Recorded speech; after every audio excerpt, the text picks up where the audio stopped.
Personajes en Señal de la Mañana.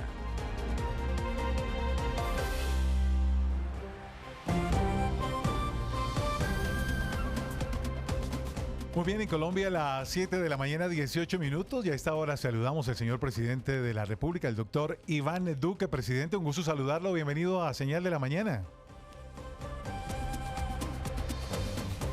Muy buenos días, Juan Carlos. Un saludo muy especial. Un saludo también a todos los compañeros de la Señal de la Mañana. Y un saludo a toda la audiencia.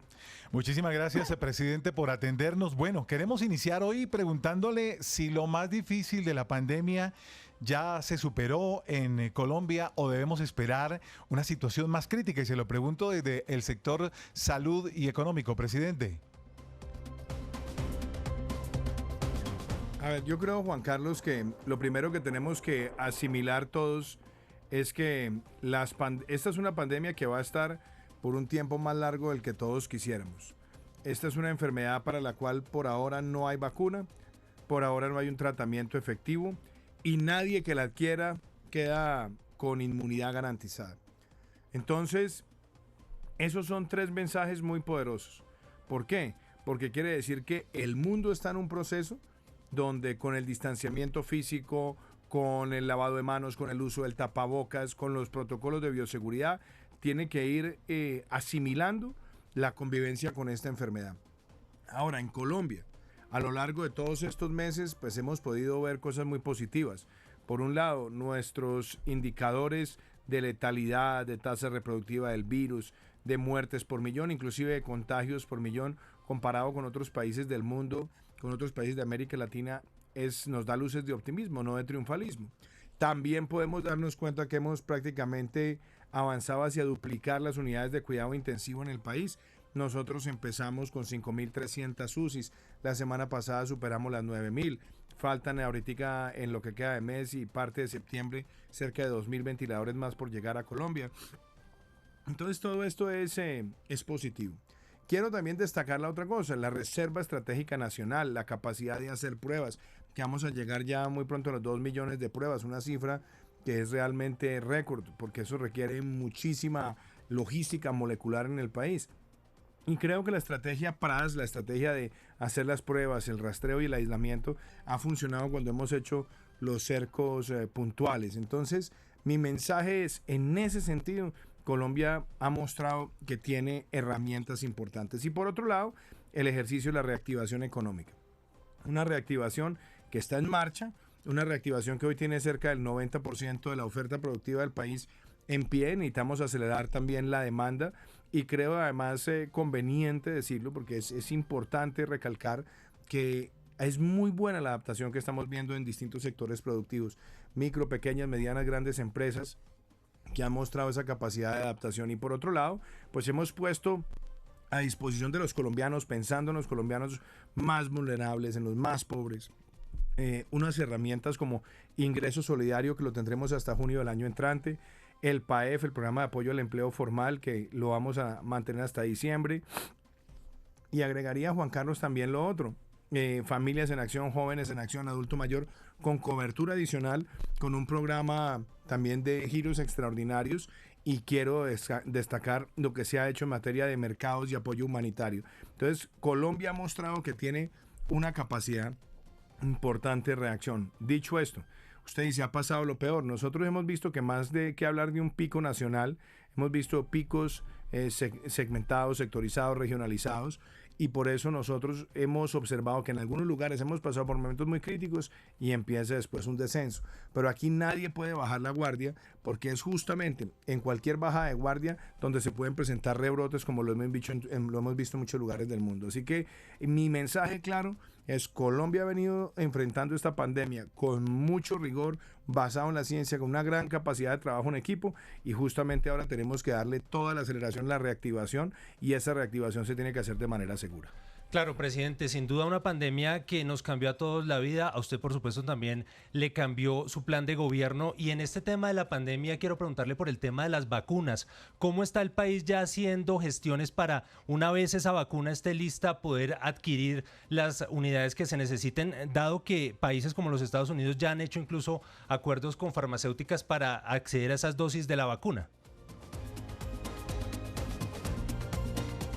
Bueno, lo primero es que todavía no hay una vacuna que esté probada. Hay bastantes proyectos que están en evolución. Se habla de cerca de 25 proyectos a nivel internacional y el proceso de desarrollo de una vacuna pasa por 3 fases.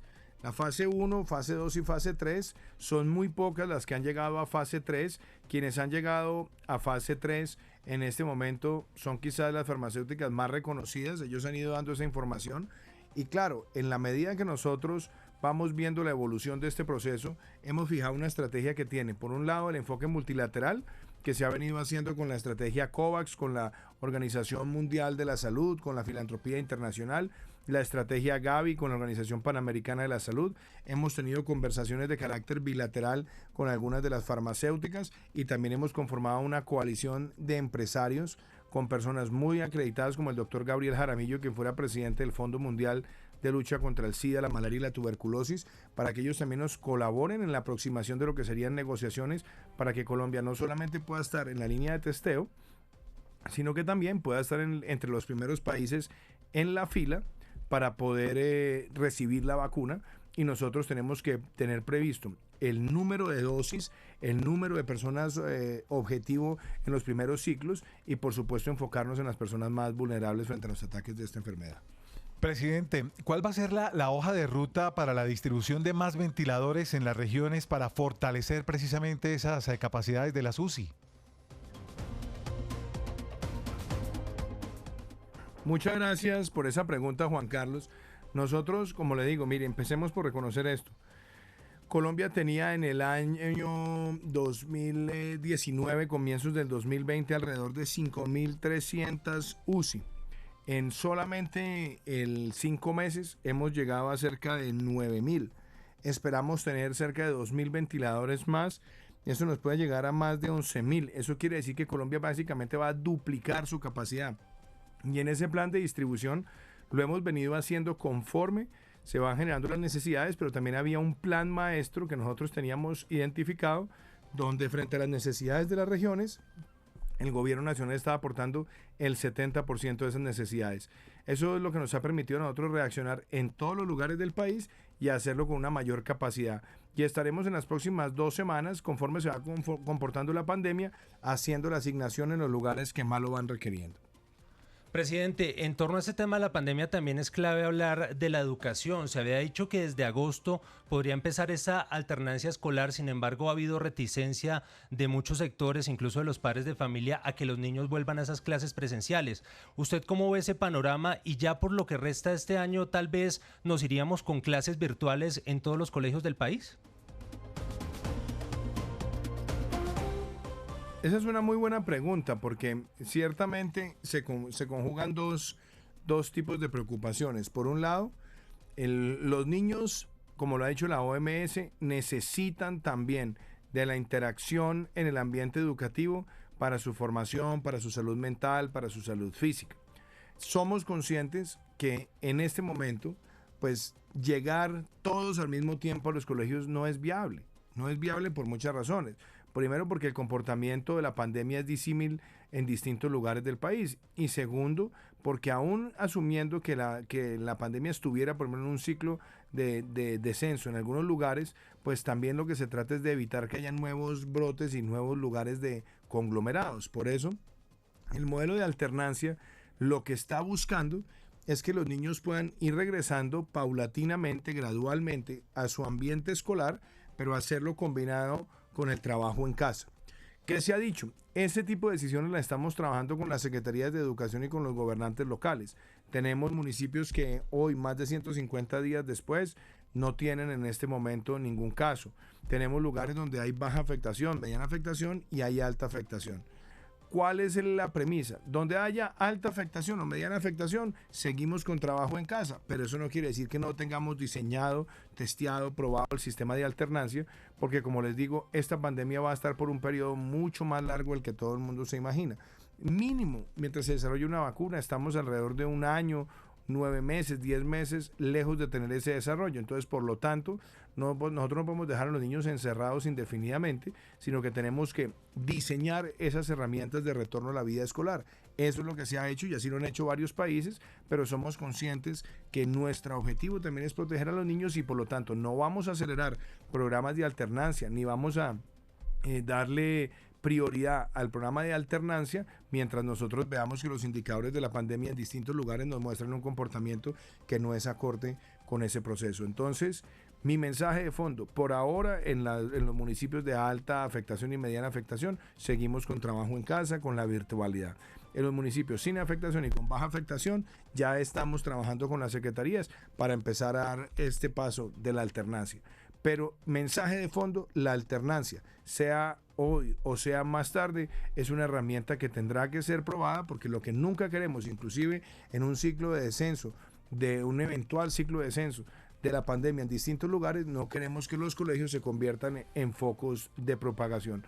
Por lo tanto, ese trabajo en equipo con los gobernantes locales y con las alcaldías y las secretarías es lo que nos permite a nosotros ir tomando estas decisiones. Presidente, pero entonces para resumir un poco, antes de que termine este 2020, algunos municipios, esos que no tienen casos tan altos de COVID, podrían retornar a clases presenciales.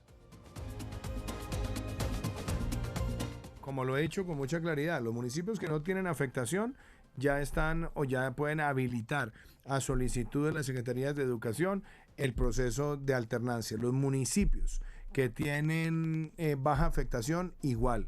Los que tienen mediana afectación y alta afectación, por ahora van a seguir en la virtualidad, en el trabajo en casa. Y podrán también desarrollarse pilotos de alternancia con el concurso de las Secretarías de Educación. Y además, en el caso de los colegios privados, también el mensaje es igual. Mientras tengamos estos ciclos de mayor presión o de aumento de casos, pues ciertamente seguiremos nosotros con trabajo en casa y en la virtualidad, pero también creo que hemos transmitido un mensaje claro y es que los colegios pueden ir avanzando en los protocolos para la entrada en vigor en el momento que sea necesario ya del modelo de alternancia, porque asumamos que puede ser más tarde en el año. Lo importante es tenerlo bien pensado, bien estructurado con todos los protocolos y sobre todo como la pandemia va a estar por un periodo más largo, pues lo que no queremos es que los colegios sean focos de propagación y la única manera de que no serán focos de propagación es que tengamos un esquema de alternancia y ese esquema de alternancia es niños que van unos días al colegio, otros días hacen trabajo en casa, se maneja además por grupo de edades en el colegio y eso ha sido pensado de manera responsable con una orientación muy clara del Ministerio de Salud, pero también con un análisis muy riguroso por parte de epidemiólogos e infectólogos. Presidente, quiero pasar al Ministerio de la Ciencia y preguntarle porque ha habido un poco de confusión en torno a este tema del manejo de la vacuna. Usted ha sido muy claro que este es un tema que corresponde al Ministerio de Salud, pero yo le pregunto por esos 8 meses que ya ha cumplido el Ministerio de la Ciencia, ¿qué avance, cómo le ha ido y qué tal ha sido la calificación para el trabajo de la ministra actualmente? A ver, esa es una buena pregunta, Juan Carlos, porque primero es un ministerio que nació, como usted bien lo dice, hace 8 meses. Y de los 8 meses le han tocado prácticamente 12, le han tocado 6 en pandemia. Entonces, eso por supuesto es un reto institucional gigante. Pero ¿qué rescato yo? Primero, al convertirse en ministerio, tiene que ser un ministerio orientador de política pública, materializador de política pública. Primera tarea que tiene el ministerio: convertir las recomendaciones de la misión de sabios en una hoja de ruta clara de corto, mediano y largo plazo que toque las líneas administrativas y operacionales y misionales del ministerio. La segunda, la elaboración de políticas públicas. Estamos pronto sacando 2 o 3 documentos COMPES que son afines con el desarrollo de la ciencia y la tecnología en el país, sobre todo lo que tiene que ver con apropiación, democratización y lo que tiene que ver con redes de investigación. Tercero, las convocatorias, que son los mecanismos a través de los cuales el ministerio llama a la comunidad científica para que presente proyectos y le aporte recursos a esas investigaciones. Se hizo una de las convocatorias más amplias y con más recursos que se han visto en el país. Y por supuesto están también las redes, lo que yo llamo las redes de apoyo de becas que tienen que ver con la formación de doctorados en Colombia. En esos frentes, que son frentes misionales, se está avanzando bien. Ahora, la vacuna. El Ministerio de Ciencia y Tecnología no tiene un mandato legal para ser quien lidere el proceso de una vacuna. Esa es una tarea que por ley le corresponde al Ministerio de Salud. El Ministerio tiene un Comité Nacional de Inmunización, tiene una Dirección Nacional de Inmunización, tiene además los vínculos con todo lo que es la comunidad científica aplicada a ciencias de la salud.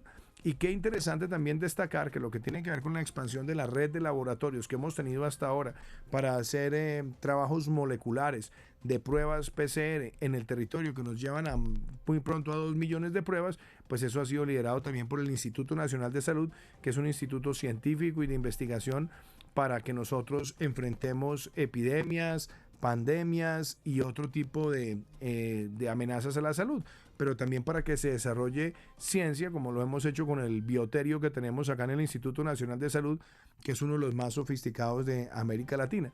Ahora bien, el Ministerio de Ciencia y Tecnología apoya, y la idea es que apoye desde el punto de vista de su labor misional cualquier requerimiento que tenga el Ministerio de Salud en estas materias.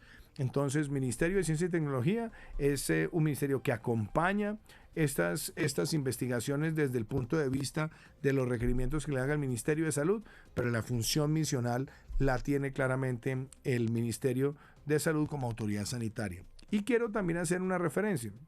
La ministra Mabel Torres. La ministra Mabel ha venido trabajando en este proceso y en un proceso institucional que es bastante exigente. Muchas personas le han hecho críticas que la ministra no sale tanto en medios. Seguramente tendrá que salir mucho más a medios y hacer una descripción detallada de todos estos objetivos institucionales, pero yo vuelvo y recalco algo muy importante, Juan Carlos. La tarea del ministerio es tomar las recomendaciones de esa misión de sabios y convertirlas en los ejes centrales de nuestro trabajo para que Colombia pueda lograr el objetivo de aumentar su inversión en ciencia, tecnología e innovación y convertirse en un país donde haya oportunidades reales desde el punto de vista de vinculación con la profesión científica o con sectores productivos para quienes adquieren doctorados en distintas áreas del conocimiento. Y yo quiero también, por último, hacer este otro mensaje. Lo que tiene que ver con los descuentos, lo que tiene que ver con los incentivos para que la micro y pequeña empresa pueda invertir más en ciencia y tecnología, también hemos visto un gran avance por parte del ministerio.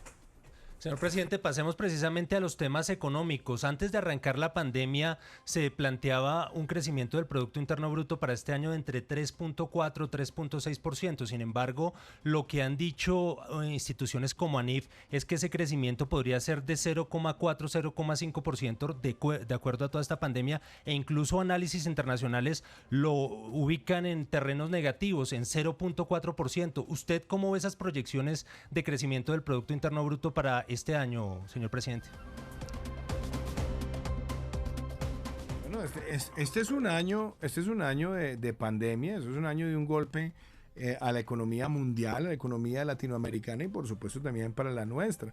En eso no hay duda. Yo creo que este va a ser un año donde vamos a estar en cifras negativas claramente, y yo creo que muy pocos países del mundo podrán esperar no estar en la misma situación. Casi que me atrevo a decir que ninguno. Pues obviamente no faltará la excepción, pero la línea general es que el mundo va a tener este año un decrecimiento. Ahora, lo que hemos tratado es, enfrentando la pandemia y buscando mecanismos de reactivación, minimizar el efecto negativo de ese decrecimiento, de tal manera que eso nos permita a nosotros crecer, como digo yo, en forma de V, en forma de victoria, y es tener una caída en el año 2020 como se ve para el mundo, y poder tener un repunte muy bueno en el año 2021, tanto así que en nuestro marco fiscal de mediano plazo, nuestra expectativa es que en el año 2021 crezcamos por encima del 5%.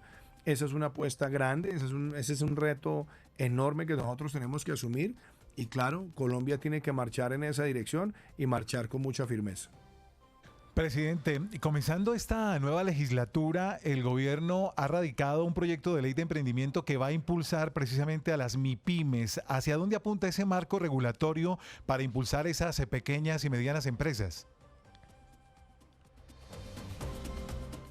Juan Carlos, 4 importantes objetivos. Por un lado, unificar la institucionalidad para el emprendimiento. 2, estamos haciendo una gran apuesta para que las micro, pequeñas y medianas empresas tengan mayor participación en los sistemas de compras públicas. 3, nosotros promover la campaña de compra lo nuestro y que tengamos esa cultura nacional de comprar el producto colombiano, la marca colombiana. Y yo diría el otro elemento importante, la articulación de todo lo que es la institucionalidad de emprendimiento con el acceso a fondos de capital en condiciones de largo plazo y mejores tasas para que los emprendedores puedan proyectar sus negocios de manera sostenible en el tiempo. Presidente, usted sabe que esta Radio Nacional de Colombia, este sistema de medios públicos RTBC, es de las regiones y por eso queremos ir también a las regiones con algunos de nuestros compañeros en diferentes estaciones en el país. Nuestro compañero Rodolfo Rodríguez le tiene una pregunta a usted desde Barranquilla. Rodolfo, buenos días. Muy buenos días, Juan Carlos. Buenos días, presidente. Usted lo ha hablado, hay retos en lo que tiene que ver pues con esta reactivación de la economía. 2 proyectos de infraestructura son quizás vitales y de mucho interés para el Caribe colombiano. Uno, el canal del dique, y el otro, la protección de orillas del río Magdalena. Estas iniciativas, ¿cómo van a ayudar a reactivar esa economía en nuestro país y en nuestra región? Esa es una gran pregunta porque nosotros lo hemos dicho con claridad en el planteamiento del compromiso por Colombia. Estamos hablando de obras de infraestructura y de proyectos por más de 100 billones de pesos y que busquen generar 1 millón de empleos. Y ahí también tenemos la activación de 2 proyectos que esperamos tengan ya un ciclo de inicio el año entrante y además que abran un horizonte de expectativas a la inversión. El canal del dique, ese es uno de los proyectos quizás más importantes que tenga el país y me atrevo a decirlo. Es el proyecto de adaptación y mitigación de los efectos del cambio climático más importante que se verá en América Latina en la próxima década. ¿Por qué lo veo así? Porque este proyecto tiene como objetivo la protección, sí, de la bahía de Cartagena, sí, de la bahía de Barbacoas, pero sobre todo mitigar los efectos adversos que se presentan en muchas comunidades de la zona de influencia del canal en los ciclos invernales. Y creo además que el hecho de remover sedimentación, de darle mayor navegabilidad, pero al mismo tiempo mayor contención y protección, hará de Colombia uno de los países con mayor vocación de hacer inversiones que aparte de aportar en la competitividad, también contribuyen a la protección de nuestras grandes reservas naturales. Y quiero también destacar la navegabilidad del río Magdalena. Ese ha sido un proceso del cual se ha hablado durante muchos años. Nosotros esperamos cerrar todo el ciclo de preparativo en materia de pliegos y demás para que en lo que corresponde a finales de este año y en el desarrollo del primer semestre del año entrante tengamos la mayor aceleración para que el proyecto pueda tener ejecución y convertirse en uno de los factores de competitividad pensando en la conexión fluvial y marítima de nuestro país. Presidente, vamos con Juliana Villanueva al eje cafetero. Juliana, buenos días. Juan Carlos, buenos días y presidente, buenos días. En la misma línea de Rodolfo, yo le quisiera preguntar por el proyecto más importante a lo mejor de infraestructura que hay en el eje cafetero y es el túnel de la línea. Usted mismo ya había anunciado que para septiembre se espera que se inaugure este túnel, pero con todos estos aumentos de contagios, ¿sigue en firme este plan de inaugurar el túnel de la línea en septiembre? Y si es así, ¿usted cómo cree que beneficie la economía aquí en el eje cafetero? Bueno, muchísimas gracias. En efecto, sigue en pie nuestra idea de inaugurar el túnel de la línea en el mes de septiembre. Nosotros estábamos previstos para entregar el túnel en abril.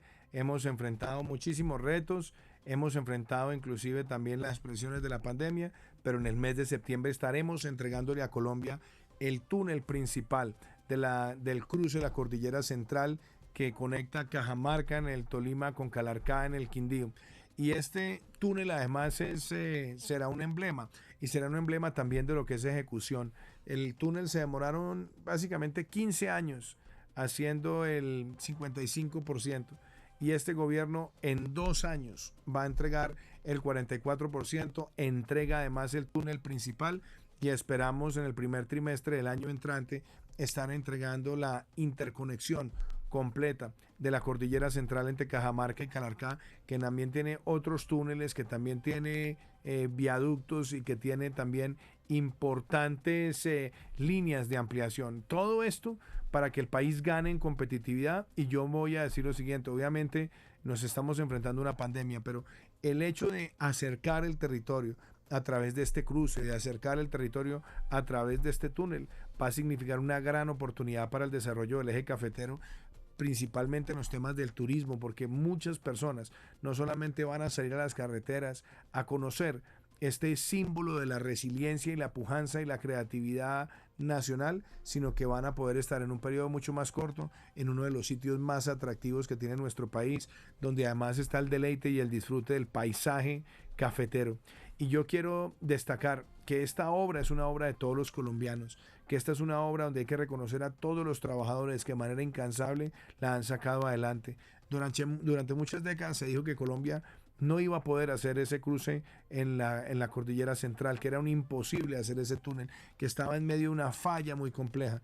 Pues yo quiero decirle hoy a los colombianos que ese túnel ya en muy pocas semanas será una realidad, que lo vamos a entregar demostrando esa línea de nuestro gobierno que se llama concluir, concluir, concluir, donde no queremos ver más obras faraónicas que no terminan. Yo le prometí en campaña a toda la comunidad del eje cafetero que siendo presidente de Colombia iba a entregar el túnel de la línea. Yo recuerdo tantas voces de incredulidad, tantas miradas de incredulidad, porque me decían 15 años y no vamos sino en la mitad. ¿Cómo nos va a garantizar usted que en 2 años lo van a terminar? Pues en 2 años lo terminamos y estaremos entregándolo con mucho orgullo, como un símbolo de lo que es Colombia, demostrando que nuestro país, aún en medio de una pandemia, es capaz de entregar sus grandes obras y obras que van a beneficiar a las comunidades y sobre todo también a los más vulnerables. Presidente, aprovecho ahora que usted habla del paisaje cultural cafetero, del turismo hacia esa zona del país. ¿Cómo va esa reactivación del turismo en Colombia? Porque hay muchas quejas de sectores hoteleros que dicen que no se les está dando la posibilidad de reabrir a pesar de que ya tienen esos protocolos de bioseguridad listos. ¿Qué proyecciones hacen ustedes en esa medida? A ver, primero el problema del turismo no es de Colombia, no es del eje cafetero. El problema del turismo es mundial. Bien sea porque han tenido dificultades para la apertura o bien sea porque han tenido dificultades para restablecer la demanda de sus servicios que se tenía antes del COVID. Esto es un tema mundial y nosotros lo que hemos buscado a lo largo de estos meses es poder ayudarle al sector. Fueron los primeros sectores que contó con líneas de crédito especializadas. También hemos buscado diferir muchas de sus contribuciones y cargas tributarias por meses. Hemos buscado que no se pague la sobretasa de energía a la que está obligada el sector. Hemos buscado esquemas de devolución anticipada de lo que corresponde a saldos a favor de IVA y de renta. Hemos hecho también una proyección importante en lo que tiene que ver con líneas de crédito con garantía.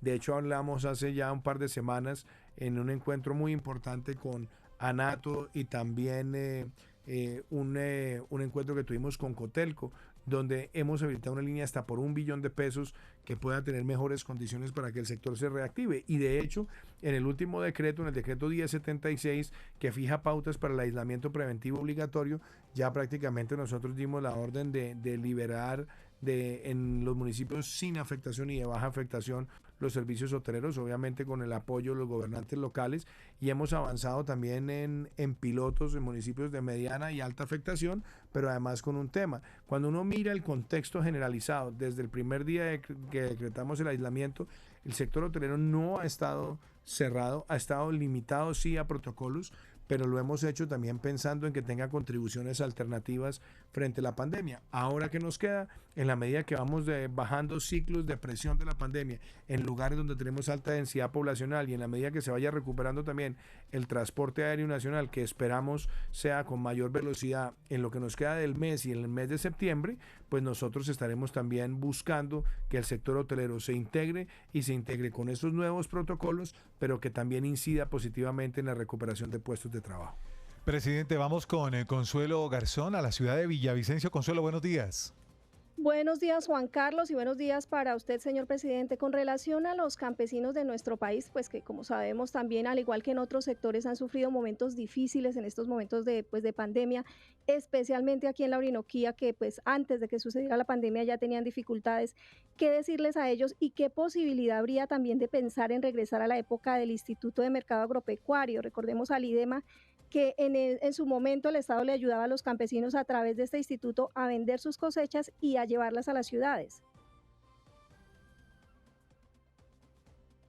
Bueno, para que hablemos de la integralidad de la política rural Y de hecho ustedes se dan cuenta que en el plan que nosotros le presentamos a Colombia, compromiso con Colombia el 20 de julio, tenemos un capítulo especial dedicado al campo colombiano y a la paz con legalidad. En los temas rurales, yo creo que hay una serie de medidas fundamentales. Primero, agricultura por contrato.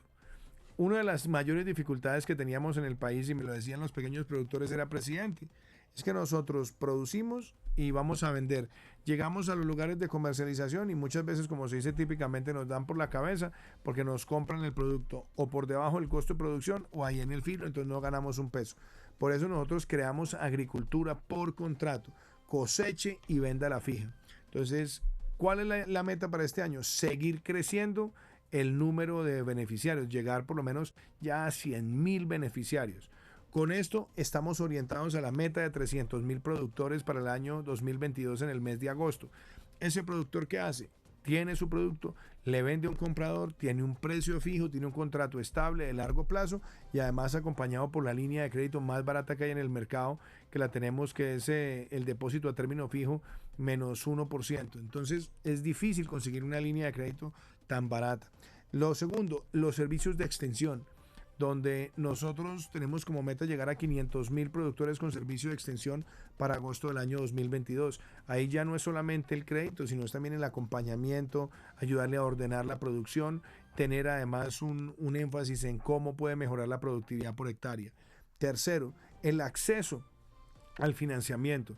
Ahí es donde con el Banco Agrario lo que queremos es diseñar cada vez más herramientas para llegarle a ese pequeño productor, pero también aliviarle al pequeño productor. Por eso presentamos al Congreso un proyecto de ley de alivios a los pequeños productores del campo, porque nos hemos encontrado que por deudas pequeñitas quedan reportados y después están sometidos al gota a gota. Aquí estamos buscando un esquema integral de alivios a los pequeños productores. Están los temas relacionados con vías terciarias, que son bienes públicos para ayudarles.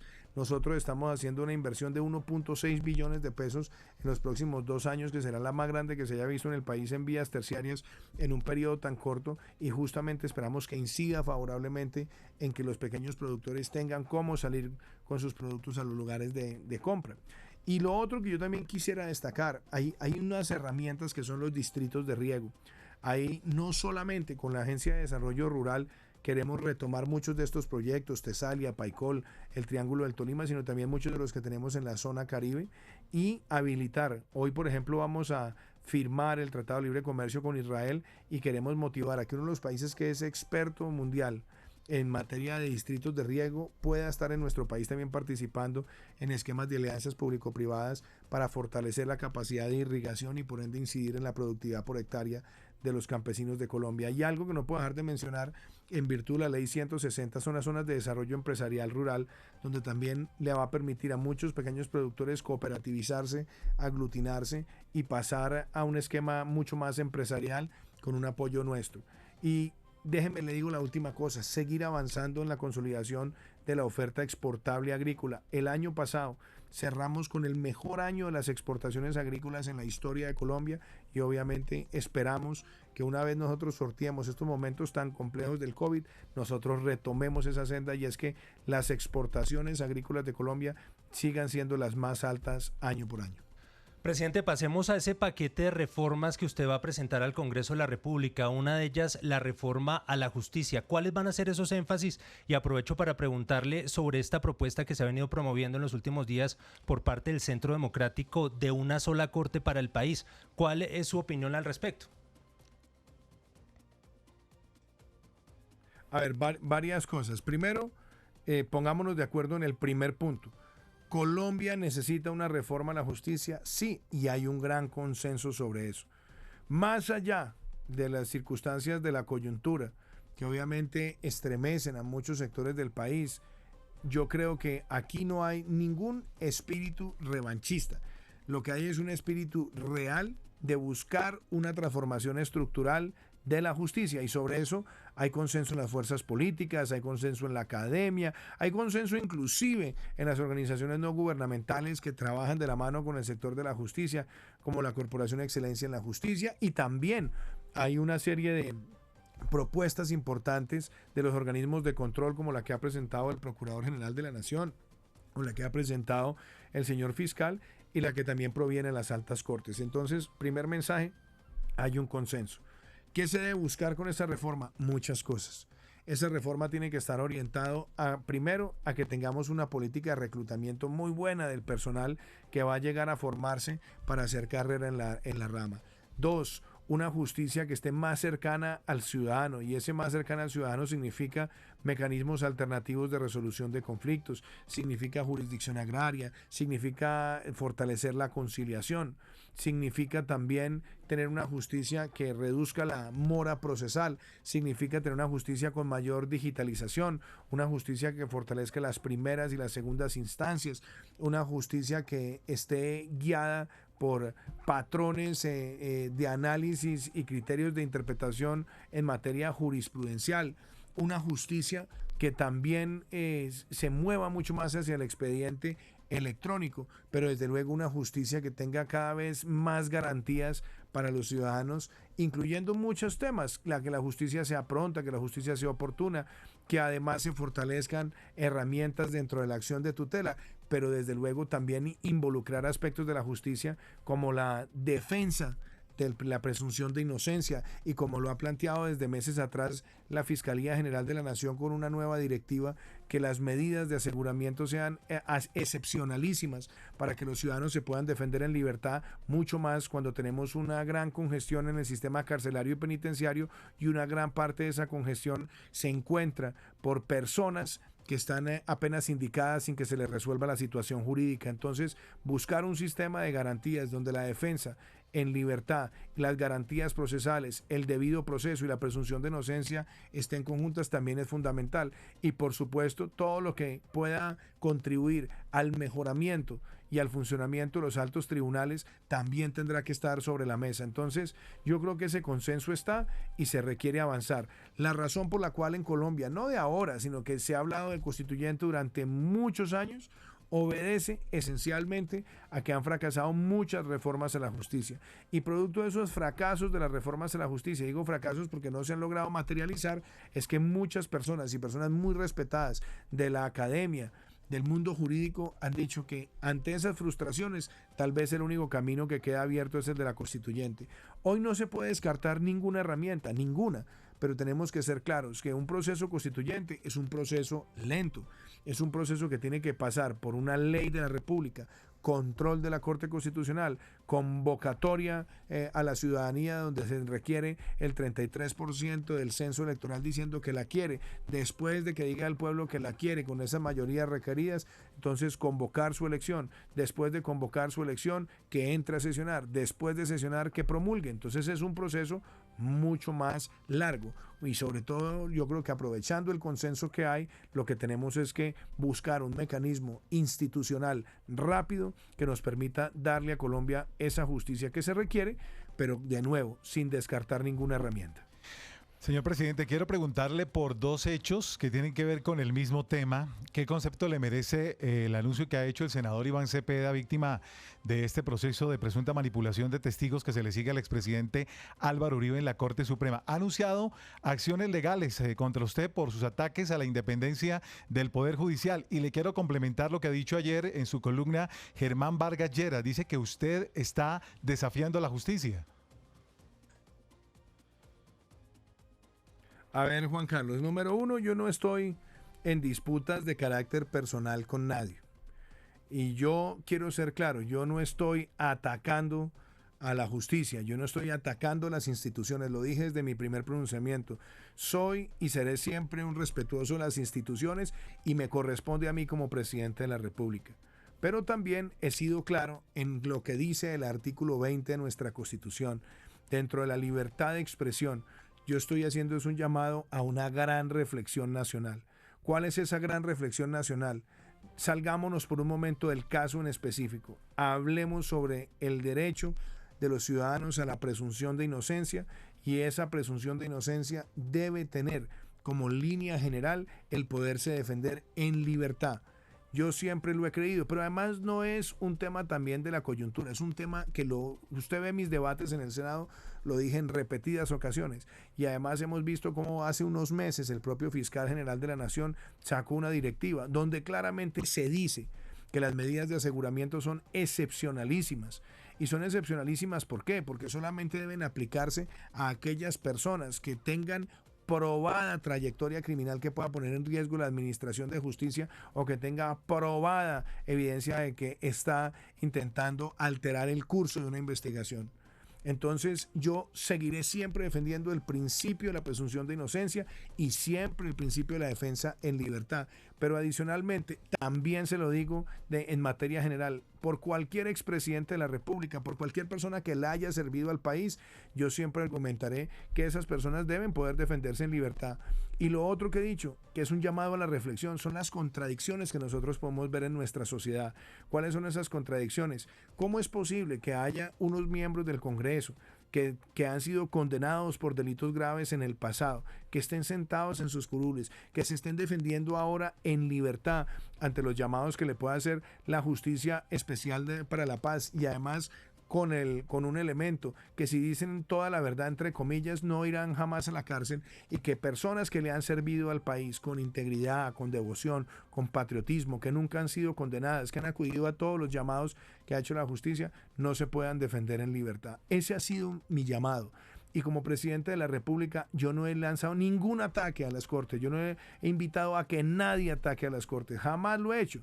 Pero sí creo que estas reflexiones de carácter social en virtud del artículo 20 de la Constitución, es mi deber también planteárselas a la sociedad para que la sociedad reflexione sobre ellas y además he dicho, y lo dije además en mi primer pronunciamiento, yo espero que en el caso particular del expresidente Uribe, él pueda acudir a todas las herramientas que le brinde la Constitución y la ley para tutelar esos derechos que él tiene para defenderse en libertad bajo la presunción de inocencia.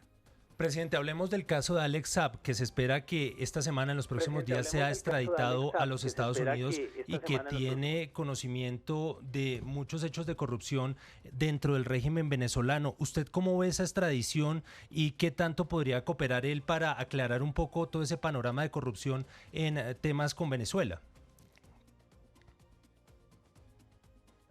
A ver, primero que todo, creo que esa extradición se tiene que dar, es necesaria y es fundamental para que se puedan desnudar todos los vínculos oscuros de la dictadura de Venezuela con el narcotráfico, con el lavado de activos y con una red criminal muy grande.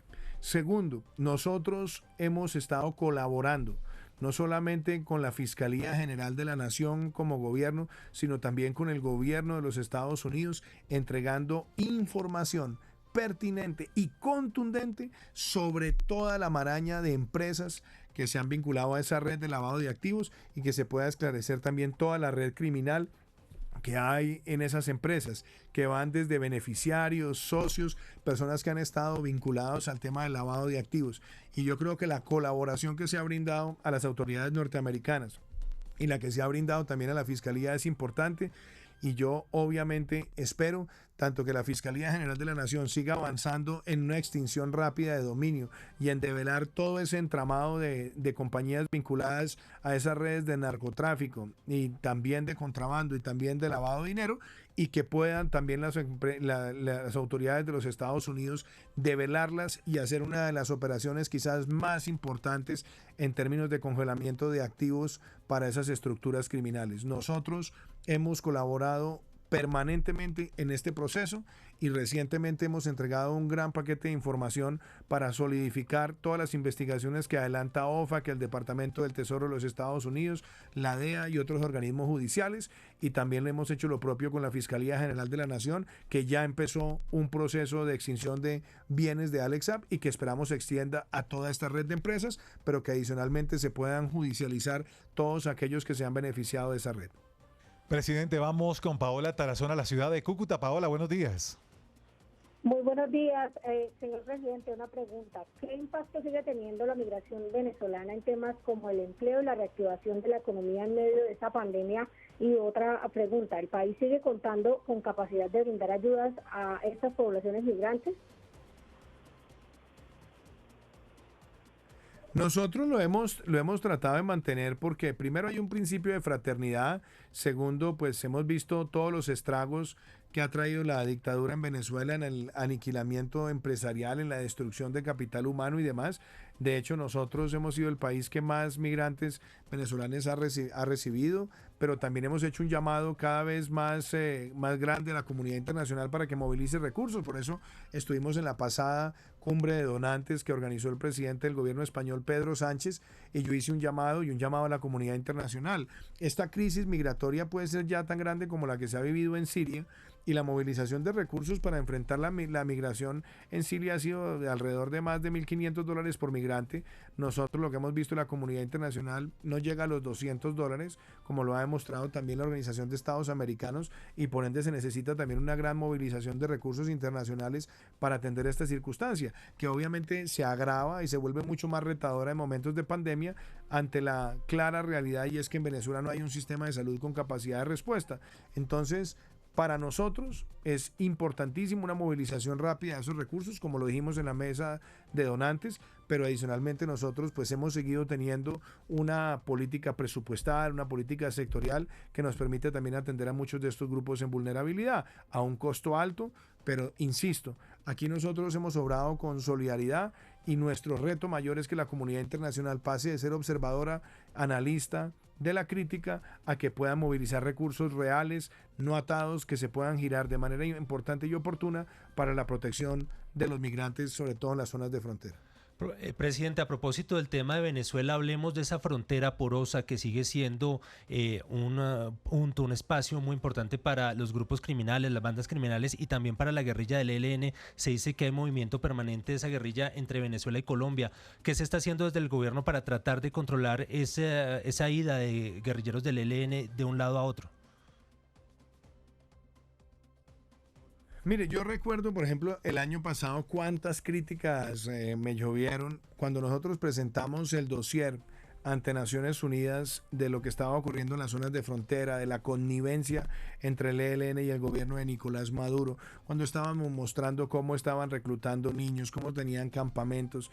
Todo eso lo denunciamos, claro, se quedó el debate en algunas fotos que eran fotos de contexto dentro del reporte, pero más allá de eso lo que hemos visto es el efecto real de nuestras denuncias que hemos hecho a nivel internacional y que también hemos hecho con las autoridades de los Estados Unidos. Número uno, hoy es muy importante destacar que existen órdenes judiciales de los Estados Unidos contra Nicolás Maduro y su entorno cercano por esos vínculos probados con el narcotráfico. Número dos, vimos hace pocos días a uno de los estafetas que tiene el ELN en Venezuela, rindiéndole honores a la dictadura de Nicolás Maduro y prácticamente recibiendo órdenes de la dictadura de Nicolás Maduro. Otra evidencia contundente. Y la tercera, hemos visto ya cómo hay denuncias de carácter internacional sobre el reclutamiento de menores del ELN en esas zonas de frontera y cómo están tratando de valerse de esas mismas estructuras criminales para darle control en el arco minero de Venezuela. Todo esto muestra que nuestras denuncias no solamente han sido efectivas, sino que hoy la comunidad internacional al unísono ve esos vínculos que son realmente un contubernio de la dictadura de Venezuela con la criminalidad, y esto obviamente va a traducirse en que van a seguir operando más sanciones. Hemos visto ya, por ejemplo, cómo a la dictadura se le quitó el control de las reservas de oro de Venezuela en Europa, en algunos de los países de Europa, y nosotros vemos también cómo los Estados Unidos está arreciando las investigaciones y sanciones frente a personas del régimen. Entonces, creo que nuestra línea ha sido coherente y por supuesto nosotros seguiremos enfrentando con determinación cualquier forma de criminalidad y denunciando cualquier vínculo que veamos entre la criminalidad organizada y el régimen dictatorial de Venezuela. Presidente, aprovecho para preguntarle sobre la cúpula del ELN. Teníamos entendido que se mantenía en La Habana, en Cuba. ¿Cómo va ese proceso de solicitud de extradición que ustedes le habían hecho a la isla? El proceso marcha, es un proceso que involucra no solamente al Estado colombiano, sino al Poder Judicial colombiano. Esas órdenes están vigentes y también en territorio colombiano nosotros seguimos al acecho de muchos de esos cabecillas. Nosotros sabemos que hay vínculos muy estrechos entre esos cabecillas y estructuras del narcotráfico, porque ellos participan del negocio activamente, lo mismo con la extracción ilegal de minerales, el tráfico de especies, el tráfico de personas, y nosotros hemos mantenido una línea de acción.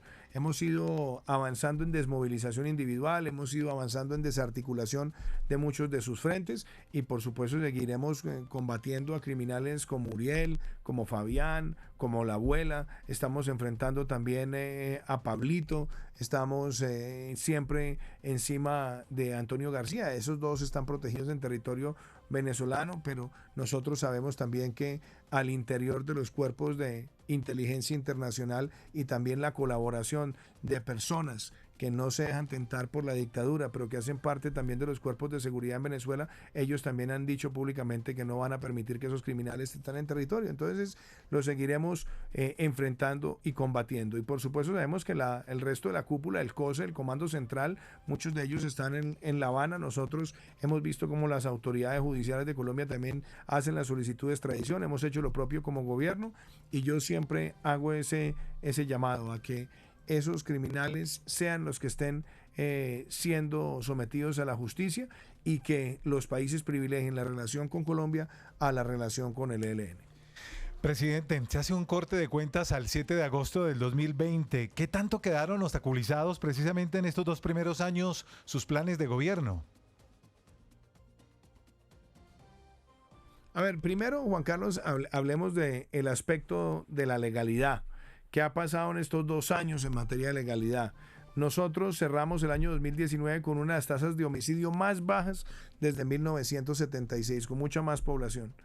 Este año, de continuar la tendencia, tendremos la tasa de homicidios más baja prácticamente desde esa misma fecha. 2, hemos logrado tener una de las tasas de secuestro más bajas que haya visto Colombia, si no la más baja en más de 40 años. En lo que va corrido este año, hurto de vehículos, hurto de automotores, hurto de motocicletas, hurto de locales comerciales, hurto de residencias, hurto a personas, hurto de celulares, todas van en una tendencia en declive. No podemos ser triunfalistas, pero van en tendencia en declive. Y también estamos fortaleciendo las capacidades de lucha contra la criminalidad organizada, donde se está haciendo georreferenciación, cada vez más análisis técnico, y eso nos permite, por ejemplo, como lo vimos esta mañana en Bogotá, desarticular una de las redes de apartamenteros más sofisticadas que podía tener nuestra ciudad capital. Entonces, estamos enfrentando en eso. ¿Qué esperamos? Claro, la pandemia nos trae retos, pero esperamos seguir profundizando esa agenda nuestra. En materia de lucha contra el narcotráfico, nosotros cerramos el año 2019 con la mayor reducción de cultivos ilícitos en 5 o 6 años. Para mí no es suficiente, porque tenemos que seguir por más, y nosotros tenemos que tener una reducción cada vez más acelerada y más efectiva. Pero también, importante decirlo, tuvimos las mayores incautaciones de droga que ha registrado Colombia. Entonces, ese proceso está en marcha. En materia de legalidad, Juan Carlos, sacamos en lucha contra la corrupción la ley de pliegos tipo, la ley que obliga a la declaración de renta de los altos funcionarios, la ley que obliga a hacer públicos los conflictos de interés, la ley que obliga a la rendición de cuentas, y óigase bien, el fortalecimiento de las medidas contra la corrupción, incluyendo la no casa por cárcel para los corruptos. Y yo creo que todo esto es parte del engranaje de un gobierno que, en paralelo en la legalidad, quiere fortalecer toda la atención de nuestros héroes, con la ley del veterano, ahora con la llegada del doctor Fabio Spitia a la dirección de la Justicia Penal Militar, fortalecer esa herramienta.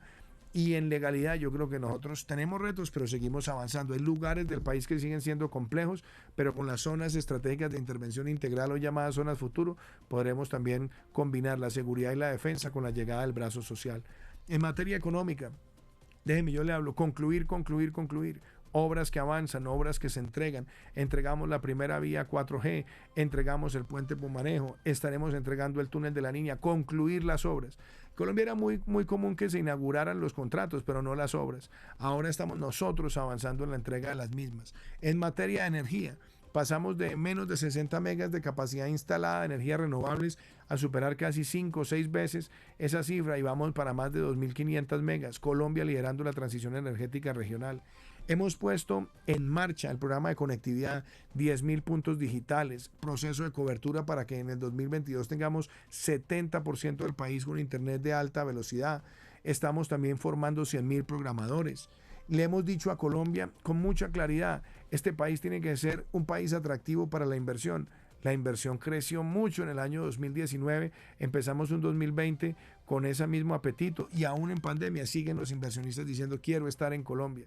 Hemos visto con claridad cómo tuvimos las mayores exportaciones agrícolas, las mayores exportaciones de bienes y servicios. Y puedo decirle también, Juan Carlos, algo muy importante. Colombia se está posicionando como un país atractivo para la cuarta revolución industrial. En materia de equidad, y es así que me motiva, porque claro, las dos son importantes, legalidad más emprendimiento igual equidad. Pero hemos logrado avanzar hacia la gratuidad de la educación pública para los más vulnerables. Este año vamos a terminar con 168.000 jóvenes llegando gratuitamente a las universidades de Colombia. Llevamos 140.000 jóvenes graduándose también de los colegios, en una mano con el título de bachiller, en la otra con el título de técnico. Hemos ampliado el PAE, fortaleciendo su institucionalidad, sancionamos la ley para que podamos articularnos con pequeños productores del campo, pero óiganse bien, que los padres de familia también hagan el escrutinio de cómo se invierten esos recursos. Con el ICBF, ampliando también la oferta de atención integral, reduciendo la mortalidad por desnutrición aceleradamente. Y hemos puesto en vivienda, en lo que lleva nuestro gobierno, más subsidios de vivienda de lo que ocurrió en los últimos 6 años. Esos eran planes en ejecución, realizaciones, materializaciones. Claro, nos encontramos con la pandemia, Juan Carlos, el reto más grande de la historia de nuestro país. Ese es para nosotros quizás el desafío como sociedad más grande que hemos tenido. Pero fíjese, le propusimos a Colombia ese compromiso donde queremos invertir más de 100 billones de pesos, generar más de 1 millón de empleos para reactivar también nuestro país. Entonces, ¿qué si nos afecta? Sí, nos afectan indicadores, nos afectan finanzas, pero nosotros tenemos que seguir adelante y vamos a seguir adelante como país, no solamente materializando nuestras propuestas de campaña, sino también con este compromiso por Colombia, movilizar recursos para hacer grandes transformaciones sociales y de infraestructura y en economía. Presidente, a finales de la semana anterior usted presentó la terna para la Defensoría del Pueblo, que está conformada por Carlos Camargo, Elizabeth Martínez y Miriam Carolina Martínez. ¿Qué espera usted de esa terna y cuál tiene que ser ese papel que juegue el Defensor del Pueblo? Vea, qué importante, porque primero dije, yo quiero una terna que conozca la Colombia profunda. Yo quiero una terna que conozca el marco de los derechos humanos, pero sobre todo también otra multiplicidad de derechos, los derechos económicos, sociales, culturales, ambientales. Una terna que tenga un amplio conocimiento también de la gerencia, de la operación. Y fíjese, 3 personas que a mi modo de ver reúnen esas condiciones. Yo empiezo con el doctor Carlos Camargo. El doctor Carlos Camargo es un jurista, es una persona que tiene un doctorado en Derecho, ha sido profesor universitario, ha sido magistrado del Consejo Nacional Electoral, pero además viene haciendo un trabajo en la Federación Nacional de Departamentos que ha sido incansable, llegando a los territorios, trabajando con la gestión social, preocupado además por que podamos llegar con medidas de bienestar, y lo hemos visto articulado muy bien con las comunidades ancestrales, articulado muy bien con los gobernadores para poder llegar a cada una de las poblaciones más vulnerables, y tiene además un gran sentido jurídico en su análisis de las necesidades de las comunidades de nuestro país. La doctora Elizabeth Martínez, una mujer abogada que ha sido secretaria ad hoc de la Comisión de Derechos Humanos de la Cámara de Representantes, que ha sido secretaria además de la Comisión de Ordenamiento Territorial en el Congreso de la República, que ha sido secretaria de la Comisión Tercera de la Cámara a profundidad, manejando temas económicos de muchas de las normas que inciden y que impactan en las comunidades de nuestro país. Una mujer de gran sensibilidad social y que también tiene probado ese espíritu de trabajar con la Colombia profunda. Y está la doctora Miriam Martínez, otra abogada también con una gran formación, con un vasto conocimiento de distintas áreas del derecho, que ha trabajado en gestión social con empresas del sector privado, que ha trabajado en gestión social rural y que lleva 2 años al frente de la Agencia Nacional de Tierras, haciendo también un ejercicio muy importante de titulación masiva, como el que vimos en Oveja Sucre, como el que vimos el año pasado en el Cesar y como el que hemos visto virtualmente, y que contribuye también a partir del catastro multipropósito, de hacer de la política de titulación una de las políticas sociales más importantes de nuestro gobierno, además de hacer un gran aumento en nuestra participación en el Fondo o Banco de Tierras. Entonces creo que son 3 personas que están siendo escuchadas por las bancadas, les harán todas las preguntas, y yo espero que en los próximos días, conforme a lo determine el presidente de la Cámara de Representantes, se pueda dar esa elección. Muy bien, presidente, me quiero detener rápidamente en la capital de la República. En cifras, el gobierno nacional, ¿en cuánto ha apoyado en materia de créditos a la ciudad, y cómo va el apoyo a la construcción del metro para la ciudad y el tema de la ALO Sur? Qué buena pregunta, Juan Carlos, porque mire, el papel nuestro es ayudarle a Bogotá. Estoy comprometido con la transformación de nuestra capital. Y yo he tenido una línea de trabajo para que la ciudad pueda en este gobierno dar saltos importantes. Por un lado, todo lo que se logró avanzar en lo que fue la contratación del metro de la ciudad y que esperamos muy pronto pueda empezar por lo menos el ciclo de obra. Segundo, nosotros le hemos dado viabilidad, avance y aporte a lo que corresponde al Regiotran de Occidente y hemos dado también los aportes para estudios de diseños y contribuyendo con la gobernación de Cundinamarca y con la administración distrital para lo que sería lo que se llama el Regiotran del norte de la ciudad. También, muy importante, Accesos Norte, una vía muy importante para facilitar la entrada vehicular a nuestra ciudad capital. Dar los avances también en Aló Sur, como lo dejamos planteado en nuestro programa de compromiso con Colombia.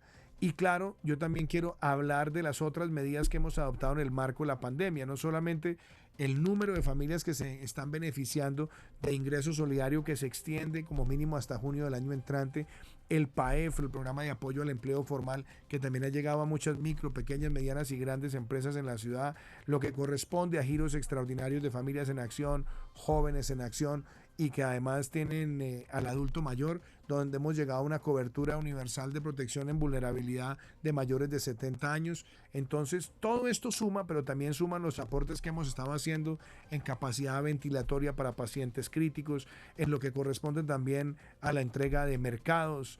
Entonces, nuestro compromiso con la ciudad es claro.